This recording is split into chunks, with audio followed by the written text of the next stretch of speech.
अम्बा शांभवी चंद्रमौली रमला पर्णा उमा पार्वती काली हेमवती शिवा त्रिनयनी कात्यायनी भैरवी सावित्री नवयौवना शुभकरी सम्राज्य लक्ष्मी प्रदा चिद्रूपी परदेवता भगवती श्री राजराजेश्वरी शौर्णां सन संस्थितां त्रिनयनां पीतां सुकोलासनीं हेमा भंगरुचिं शशांक मुकुटा सचंपकस्त्रयुक्तां हस्ते मुदगर पास वज्ररत्ना संविवर्ति भूषणे व्याप्तांगी बगलामुखी त्रिजगतां स्तंभनी चिंतय काली तारा महाविद्या षोडशी भुवनेश्वरी भैरवी छिन्नमस्ता च विद्या धूमावती तथा बगला सिद्ध विद्या च मातंगी कमलात्मिका एतदस्मा विद्या सिद्ध विद्या प्रकीर्तिता। ओम कामाख्या वरदे देवी नील पर्वत वासिनी त्वं देवी जगन्माता योनिमुद्रे नमोस्तुते। श्री भगवती राजराजेश्वरी देव्याय नमो नमः। अखंड मंडलाकारं व्यापतं येन चराचरं तत्पदं दर्शितं येन तस्मै श्री गुरुवे नमः। तस्मै श्री गुरुचरण कमलेभ्यो नमो नमः। जय श्री राम, जय मां बगलामुखी, जय हो भक्तों पीताम्बरा माई की सब पर कृपा बनी रहे, ऐसे हम अभिलाषा कामना करते हैं। मेरे YouTube के दर्शकों भक्तों, आज बड़ा ही विचारणीय विषय और बहुत ही सुंदर, वैसे तो रोज ही विचार करने योग्य बातें हम बताते हैं। भगवती की प्रेरणा से और माई की कृपा से जो भी भगवती के द्वारा हमारे मन मस्तिष्क पर अंकित होता है वही आपके सन्मुख हम प्रस्तुत करते हैं। और जो भगवती के द्वारा हमारे मन मस्तिष्क पर आएगा वो कभी ना ही मिथ्या हो सकता है और ना ही कभी झूठ हो सकता है, वो हमेशा सत्य ही सत्य होगा, ये हमें पूर्ण विश्वास और भरोसा है। तो जानिए आज भगवती के इस पावन दिव्य दरबार 51 शक्तिपीठों में सिद्ध शक्तिपीठ जालंधर पीठ मां त्रिपुर मालिनी के अंतर्गत ये हमारा दिव्य दरबार शिव मंदिर श्री विद्या बगलामुखी धाम न्यू प्रेम नगर जालंधर पंजाब से मां भगवती की इस राज्य पर, इस शहर पर तो बड़ी कृपा है, क्योंकि ये धरती वैसे भी बहुत पवित्र धरती है, क्योंकि इस पे जो है कि हमारे गुरुओं और पीरों ने बड़ा जन्म लिया है और बड़े बड़े सभी सनातन की रक्षा भी की और बहुत ही मतलब देव स्वरूप देवता तुल्य सभी हमारे गुरुओं ने बड़ी कृपा करी है। इस धरती पर जालंधर शहर के अंतर्गत 51 शक्तिपीठों में सिद्ध शक्तिपीठ त्रिपुर मालिनी पीठ भी है और पूरे विश्व में यह स्थान वृंदा का मंदिर भी, अन्नपूर्णा का मंदिर भी इसी जालंधर पीठ पर विराजमान है। आइए आप सभी भक्तजन मां भगवती के इस पावन जालंधर शहर में अनेक आपको बहुत ही दिव्य रमणीक स्थान मिलेंगे। आप आइए दर्शन करने के लिए। अब ज्ञान चर्चा में भगवती के विषय में 4 बातें करेंगे। सर्वप्रथम तो जानिए मां भगवती बगलामुखी, मां कौन है, मां क्या करती है, माई की आराधना का फल क्या है और माई किस तरह से अपने भक्तों को फल देती है।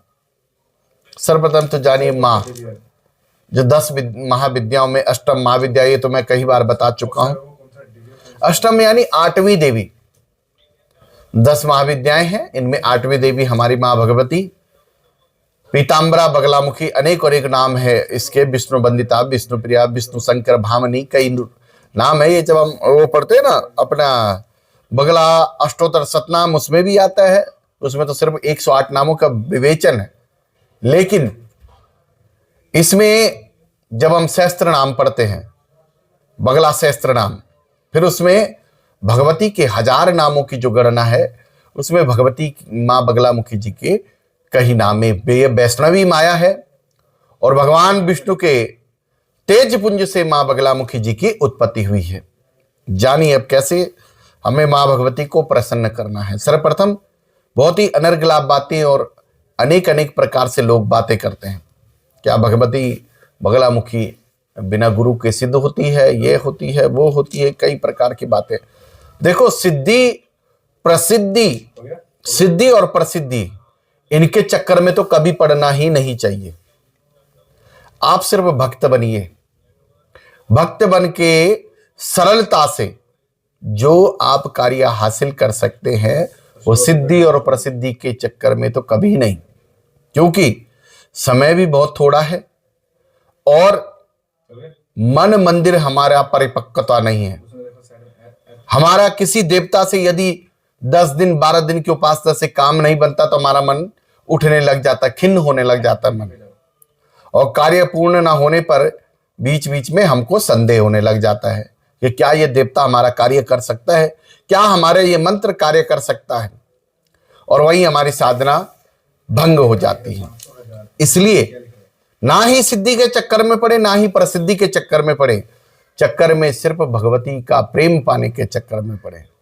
और माई का प्रेम पाने का सबसे सरल उपाय है भगवती का दीपदान, भगवती को नमस्कार, भगवती को पत्र पुष्प के द्वारा पूजन, भगवती का श्रृंगार के द्वारा पूजन, भगवती को विभिन्न द्रव्यों का भोग और इत्र का, विशेष रूप से यंत्र के लिए इत्र का प्रयोग, ये भगवती के मूल स्वरूप है। अब आई बात कि मंत्र जपने का क्या विधान। मंत्र तो बिना गुरुमुख के कभी नहीं जपना चाहिए। एकाक्षर से लेके जितने भी भगवती के मंत्र हैं, किसी भी देवता का, प्रत्येक देवता का बीज मंत्र होता है। बीज मंत्र हमेशा एक अक्षर का होता है। 10 में महाविद्याएं तो विशेष सिद्धिप्रद हैं। अब फिर बार बार सिद्धि आ रही है, क्योंकि सिद्धि उन लोगों के लिए है विशेषकर, वैसे तो सभी सिद्धि कर सकते हैं चाहे तो, लेकिन चक्कर में इसके ज्यादा नहीं पड़ना है। समझ रहे हैं आप बात को? ज्यादा इसलिए नहीं पड़ना है कि जब सिद्धि के चक्कर में आदमी पड़ता है तो वो फिर प्रसिद्धि चाहता, और प्रसिद्धि मिलने के बाद कभी भजन नहीं होगा। जो आप भजन करते हैं वो आपका शून्य हो जाएगा। जब प्रसिद्धि होगी, आपसे दुनिया जुड़ेगी, दुनिया आपसे जुड़ेगी, आपके भजन का टाइम नहीं मिलेगा, माला फेरने का टाइम नहीं मिलेगा, और आपकी सिद्धि लगातार समाप्ति की ओर होगी। इसलिए आपको हमारा सलाह है कि आप सिर्फ और सिर्फ भगवती के भक्त बने, लाल बने, और अज्ञानता में मूर्खता में, जैसे मूर्खता का मतलब ये नहीं कि किसी को पत्थर मार देना, किसी को दंडी भर देना, या किसी के थप्पड़ मार देना। मूर्खता मतलब बिल्कुल अज्ञान बन के, मोसो कागज छुयो नहीं, कलम लियो नहीं हाथ। यानी हे मां, मैं तो अज्ञान हूं, मैं कुपुत्र हूं, आपकी शरण में हूं। आप किसी तरह दीनहीन भावना से माई के पास पुकार करें। अज्ञानता बनकर किसी भी स्थान पर आप जाते हैं ना, तो वहां ज्ञान नहीं झाड़ना चाहिए। ज्ञान है भी तो उसको अपने छुपा के रखो। जब उसकी आपकी परीक्षा हो, फिर ज्ञान को प्रदर्शित करें। ज्ञान को प्रदर्शित तब करें जब ज्ञान की आवश्यकता हो। अनावश्यक किसी के आगे भी ज्ञान नहीं व्याख्यान करनी चाहिए। आप भगवती से दीनहीन भाव से प्रार्थना करें, मां जगदम्बा परम्बा हम पर अपनी विशेष कृपा करें। हे मां, हम आपके शरणागति हैं, कृपा करके हम मंत्रहीनम क्रियाहीनम भक्तिहीनम सुरेश्वरी यद पूजितम मया देवी परिपूर्णम तदस्तु में। हे मां भगवती, नाम आपका मंत्रों से भी हीन है, क्रिया से भी हीन है। हमको तो ना मंत्र आता है, ना आपका विधान आता है। हम तो दीनहीन है, आपकी शरण में है। मां, इसको स्वीकार करें। हमारा जो भी हमने लौंग सुपारी से आपका पूजन किया है, इसे मां भगवती आप स्वीकार करें। इस तरह के जब आप भगवती के आगे दीनहीन भाव से हम प्रार्थना करते हैं, तो निसंदेह हमको उस कार्य में सफलता मिलती है। भगवती की विशेष कृपा होती है।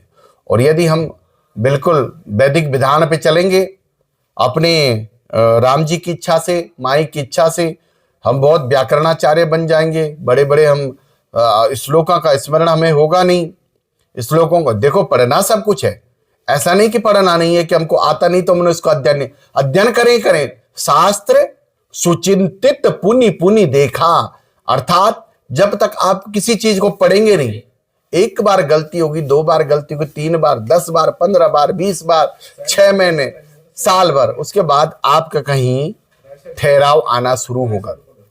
भाव मेरा क्या है कहने का, अज्ञानता, बस एकदम, हे माँ मैं बड़ा अज्ञानी हूं, आपकी शरण में हूं, आप हमको शरणागति प्रदान करें और हमारे जो भी मंत्र जाप पाठ पूजा हम करते हैं, ये न प्रकार उसको स्वीकार करें। यद अक्षर पद भ्रष्टम मात्रा हीनम च यद भवेत् तत्सर्व क्षम्यताम देवी प्रसिद्ध बगलामुखी। समझे?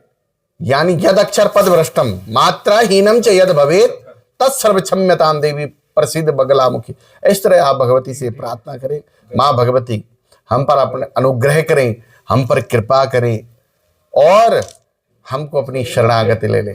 अज्ञान बनकर आप भक्ति करेंगे तो निसंदेह सफलता मिलेगी। हाँ, यदि आपको विशेष सफलता चाहिए, अब मंत्र दीक्षा के अधीन जाना चाहते हैं, भगवती का एकाक्षर जपना चाहते हैं, चतुराक्षरी जपना चाहते हैं, अष्टाक्षरी जपना चाहते हैं, द्वादशाक्षरी जपना चाहते हैं, 36 अक्षरी जपना चाहते हैं, तो आपको फिर गुरु दीक्षा की आवश्यकता होगी।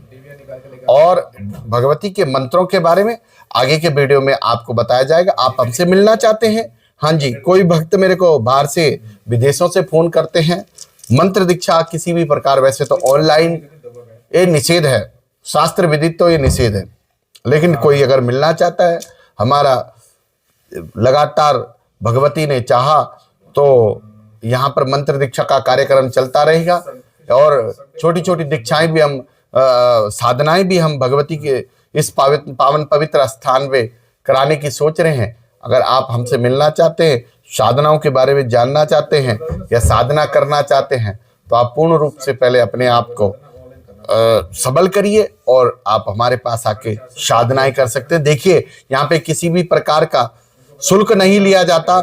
यहाँ पर रहने की व्यवस्था, खाने की व्यवस्था और ये भगवती की उसमें दी जाएगी, दरबार में दी जाएगी।